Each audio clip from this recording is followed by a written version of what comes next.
लोग पढ़ रहे थे मध्यकाल में भारत, राइट? Yes sir. मध्यकाल में भारत, मध्यकाल में भारत पढ़ रहे थे, ठीक है। तो आप लोग को बताए थे कि मध्यकाल में भारत क्या है, किसको कहते हैं, है कि नहीं? आप लोग को बताए थे इतिहास के बारे में, 61 मतलब कि इतिहास का कितना कालखंड में बांटा गया है, तो कितने कालखंड? 3, प्राचीन, मध्यकालीन और आधुनिक। बताए थे कि इतिहास किसको कहते हैं, इतिहास किसको कहेंगे कि हजारों साल पहले मानवों की कहानी या किसी व्यक्ति की कहानी, किसी जगह की कहानी, कोई सभ्यता की कहानी, है कि नहीं, उसी को इतिहास कहा जाता है। समझ में आया? उसके बाद बताए थे आप लोग को एक मानचित्र के बारे में, किसके? मानचित्र के बारे में। अल इद्रिसी के द्वारा बनाया गया मानचित्र, अल इद्रिसी, है ना, अल इद्रिसी के द्वारा बनाया गया मानचित्र 1154 में बनाया गया था भारत का पहला मानचित्र, ठीक है, जो करीब बिना कोई बदलाव के 300 सालों तक, कितने सालों तक? 300 सालों तक चला। फिर 1720 में गिब्लोम द लिस्ले के द्वारा मैप को क्या किया गया? सुधारा गया, गिब्लोम द लिस्ले। और जो मानचित्र बनाते हैं उस व्यक्ति को क्या कहते हैं? मानचित्रकार। इंग्लिश में क्या बोलते हैं? कैटोग्राफी। क्या बोलते हैं जी? कैटोग्राफी। आप लोग के किताब में अल इद्रिसी के बारे में लिखा गया है, और है कि नहीं, और बताया गया कि कहाँ के थे, कहाँ के रहने वाले थे, क्या उनका शासनकाल था, क्या, है कि नहीं, इसके बारे में लिखा गया। तो आप लोग को बताया भी थे कि अल इद्रिसी जो है वह स्पेन के रहने वाले थे, है कि नहीं। वह 1100 से 1165 में, मतलब 1100 में उनका जन्म हुआ और 1165 में उनकी देहांत हो जाती, मृत्यु होती। और एक महान भूगोलवेत्ता थे, एक लेखक भी थे, है कि नहीं। और इसी साल जब ये 1154 में भारत का मैप बनाया, इसी काल में क्रिस्टोफर कोलंबस नाम का व्यक्ति, कौन? हाँ, क्रिस्टोफर, है ना, कोलंबस नाम का व्यक्ति क्या किया था? अमेरिका का खोज किया था, अमेरिका का खोज किया था। और भारत के समुद्री मार्ग का खोज किसने किया था जी? किसने? Vasco D gamma. 1498 में, कितना? 1498 में वास्को डी गामा भारत आया था समुद्री मार्ग से। और वे कहाँ के रहने वाले थे? तो पुर्तगाल के, नहीं, पुर्तगाल के। कहाँ के? पुर्तगाल के। वास्को डी गामा कहाँ के रहने वाले थे? पुर्तगाल के, ठीक है, इसलिए उसको पुर्तगाली भी कहा गया था। वह भारत आया था 1498 में और समुद्री मार्ग का खोज किया गया था, खोज हुआ था। समझ में आया? समुद्री मार्ग होते हुए भारत पहुंच गया था, ठीक है। वह एक पुर्तगाली थे, पुर्तगाली थे, मतलब पुर्तगाल के रहने वाले को क्या कहा गया? पुर्तगाली। जिस तरह से भारत में रहने वाले को क्या कहते हैं? भारतीय। उसी तरह से वास्को डी गामा पुर्तगाल के थे, तो इसलिए उसको पुर्तगाली कहा गया। समझ आया? और फिर अमेरिका का खोज किसने किया था? Christopher Columbus. किसने? शॉर्ट में लिख देते हैं, ठीक, कोलंबस। समझ में आया? उसका पूरा नाम क्या था? क्रिस्टोफर कोलंबस, ठीक है। हाँ, अल इद्रिसी का जन्म 1100 से 1165 में, 1100 में उनका जन्म होता है और 1165 में उनकी मृत्यु हो जाती है। समझ में आया? समझ में आया कि नहीं? ठीक है। अब हम लोग पढ़ेंगे कि जब मध्यकाल में हुआ तो उसमें मध्यकाल में क्या क्या परिवर्तन देखने को मिला। हमारे देश में मध्यकाल जब चल रहा था तो हम लोगों को क्या क्या देखने को मिला। तो आप लोग को भी बताए भी थे कि पहले का जो समाज और अभी का समाज में काफ़ी डिफरेंट था ना जी। पहले बताया ना कि पहले का समाज क्या था, अभी का समाज क्या था, पहले के भाषाएं क्या बोली जाती थी, पहले की भाषा को लोगों को समझ में नहीं आता था, मतलब उस ज़माने में लोगों को आता था, लेकिन अभी अगर उस भाषा को बोला जाए तो समझ में आएगा तो नहीं। तो इस हिसाब से क्या हुआ कि उस भाषा को अब चेंज कर दिया गया। हो सकता है कि आने वाले फ्यूचर में हमारा भाषा हमारे अगला पीढ़ी ना समझ पाए, हो सकता है कि इंग्लिश पूरा बोले, हो सकता है कि खोटा पूरा बोले, हो सकता है कि साइंस का भाषा बोले। समझ में आ रहा है ना? तो इस तरह से समाज का परिवर्तन होते रहा है। तो ये समाज का परिवर्तन आपका प्राचीन काल से ही चलता आ रहा है। समझ में आया? तो मध्यकाल में बहुत सारा ऐसी महत्वपूर्ण परिवर्तन हुआ, जिसमें से आप लोग को बताए भी थे कि 1000 सालों के बाद आप लोग का क्या बोलते हैं उसके मूर्ति कला में भी चेंजिंग हुआ। किसमें? मूर्ति कला। मूर्ति कला मतलब जान रहे हो? चित्रकला, मूर्ति कला और चित्रकला। उसके बाद एक और क्या था? साहित्य। साहित्य में भी परिवर्तन देखने को मिला। वास्तुकला में भी देखने को परिवर्तन देखने को मिला। ये सभी 1000 वर्षों के अंतराल में इतने सारे परिवर्तन देखने को मिला। किसमें? मूर्ति कला। पहले के मूर्ति का आकार कुछ अलग होता था, जैसे मध्यकाल शुरू हुआ मूर्ति कला का सब शेप वगैरह क्या हुआ? अलग हो गया। चित्रकला, पहले चित्र वगैरह कुछ अलग डिजाइन होता था, मध्यकाल में कुछ अलग होने लगा। इसी तरह से साहित्य में और वास्तुकला में भी ऐसा ही हुआ। साहित्य मतलब जैसे पहले जो पुस्तकें जो लिखा जाता था वो अलग भाषा में अलग तरीके से लिखा जाता था, लेकिन जैसे मध्यकाल आया तो उसमें से क्या हुआ? कुछ अलग चेंजिंग हो गया। नए नए भाषाएं उत्पन्न होने लगे, नए नए भाषाओं को उसमें जगह दिया है कि नहीं, जगह मिलने लगा, नए नए भाषाएं यूज होने लगे।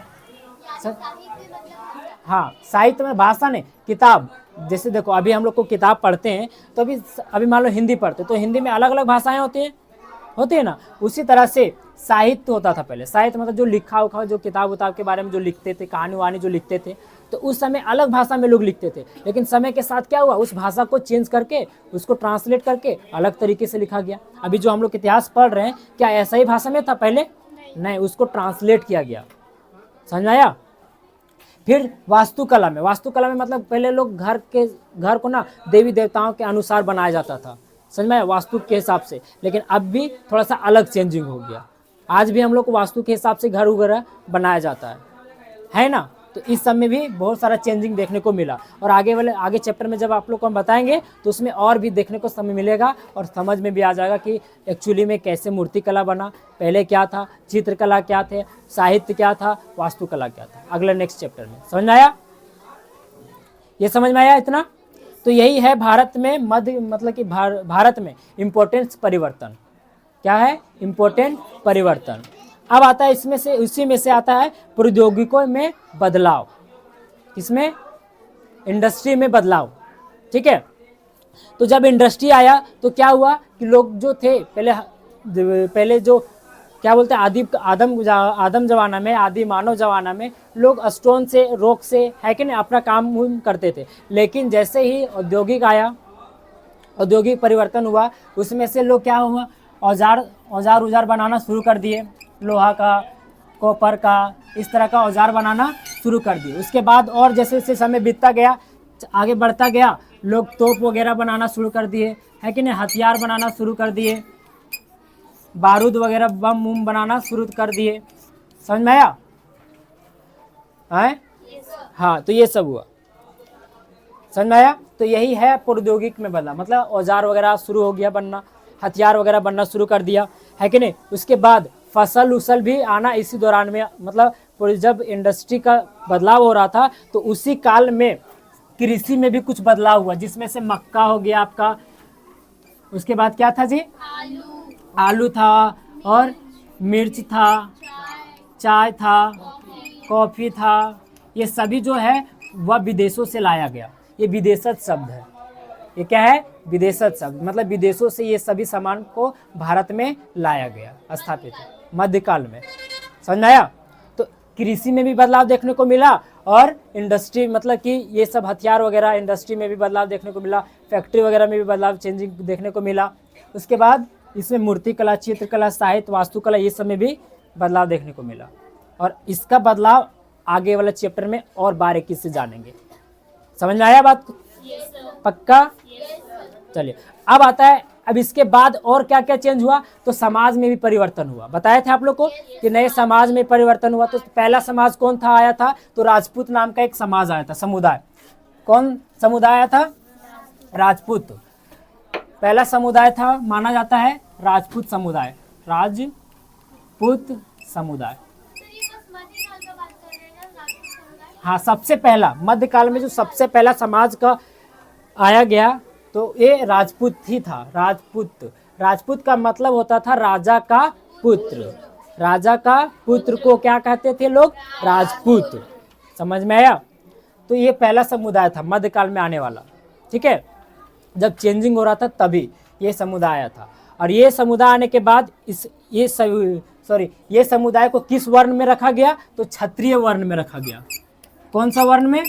क्षत्रिय वर्ण में रखा गया। और क्षत्रिय वर्ण कौन लोगों, मतलब क्षत्रिय वर्ण में कौन लोग जाते थे? जो योद्धा टाइप में होते थे, जो योद्धा टाइप में होते थे, जो विद्वान होते थे, पढ़े लिखे में महारत हासिल था, और जो कुशल थे, सेना वगैरह में पारंगत थे, है कि नहीं? सभी। तो इसलिए क्षत्रिय वर्ण में राजपूत लोगों को रखा गया। है बात समझ में? किसी को कोई दिक्कत? हाँ। उसके बाद आप लोग आ जाओ पुराने एवं नए धर्म। बताए थे पहले, उस दिन भी बताया था आप लोग को कि पुराने धर्म से लेकर नए धर्म में भी परिवर्तन देखने को मिलते हैं। पहले लोग अलग तरह के देवी देवताओं को पूजा पाठ करते थे, अलग तरह से मानते थे, अलग तरह से आस्थाएं होती थी। लेकिन बाद में क्या हुआ कि इस पुराने रीति रिवाज को लोगों हटा करके नए रीति रिवाज, नए धर्म का उदय हुआ। समझ आ रहा है कुछ कहानी वानी? थोड़ा सा नहीं आएगा तो पूछ लीजिएगा, ठीक है? तो समझ में आया? तो इसमें क्या था, पहले हिंदू धर्म, जो अभी हम लोग हिंदू धर्म के नाम से जो जानते हैं, पहले इसको हिंदू धर्म को सनातनी धर्म के नाम से, सनातनी लोगों के नाम से जाना जाता था। कौन सा नाम? सनातनी। हाँ, तो अभी भी जाना था, लेकिन अभी हम लोग ज़्यादातर यूज़ क्या करते हैं? हिंदू धर्म, सनातनी। तो यही सनातनी बाद में क्या बन गया? हिंदू धर्म। क्या बन गया? हिंदू धर्म। जो अभी हम लोग हिंदू धर्म जो कहते हैं ना, वही सनातनी धर्म से ही हिंदू धर्म का उदय हुआ है। मतलब दोनों सेम ही है, हिंदू धर्म और सनातनी धर्म। समझ में आया? हाँ। और भारत में और भी प्राचीन धर्म था, जिसमें से आपका 3 धर्म था। पहला शैव था। पहला कौन था? शैव। दूसरा था शाक्त। तीसरा क्या था? वैष्णव। तीसरा क्या था? वैष्णव। ये देखिए, ये तीनों जो था ना, वह सनातनी धर्म ही था तीनों। लेकिन यहाँ पे ये क्या था कि यहाँ पे जो भगवान की जो मानने की जो विचारधाराएं थी, जो आस्थाएं, तो वह अलग अलग थी। शैव लोग अलग भगवान को मानते थे, हिंदू ही था सब, लेकिन शैव जो था वह अलग भगवान को मानते थे। कोई शंकर को मानते थे, कोई विष्णु को मानते थे, कोई दूसरे शंकर को मानते थे, कोई महाकाल। मतलब इस तरह से यहाँ पे अलग अलग हिंदू देवी देवताओं को रखा गया था। शैव अपना कोई देवी अलग आस्था विश्वास रखा। कोई जैसे हम लोग पूजा पाठ करते हैं, तो कोई क्या करता है? कोई बजरंग बली का पूजा करता है ना, कोई शंकर भगवान का पूजा करता है, कोई क्या बोलते हैं उसको, राधा कृष्णन का पूजा करता है, कोई राम भगवान को ज़्यादा पूजता है। लेकिन सब तो हिंदू ही है, सब तो सनातनी ही है। उसी तरह से आस्था और विश्वास के हिसाब से यहाँ पे धर्म को 3 कैटेगरी में बांट दिया। कोई शैव, कोई शाक्त और कोई वैष्णव। सब हिंदू ही है सब। हाँ, शैव का लाया। फिर शाक्त में जो भगवान को मानते थे, उस शाक्त में आ गया। वैष्णव को जो मानते थे, वैष्णव भगवान को जो ज्यादा मानते थे, वो वैष्णव धर्म में चला गया, वैष्णव धारा में चला गया। समझ में आया? हाँ, मतलब ये सभी क्या है? एक हिंदू ही है। बस भगवान का मानने का नजरिया क्या है? अलग है। कोई विष्णु को मानते थे, तो कोई शंकर को मानते थे, कोई लक्ष्मी को मानते थे। मतलब कहने का मतलब बता रहे हैं। समझ में आया?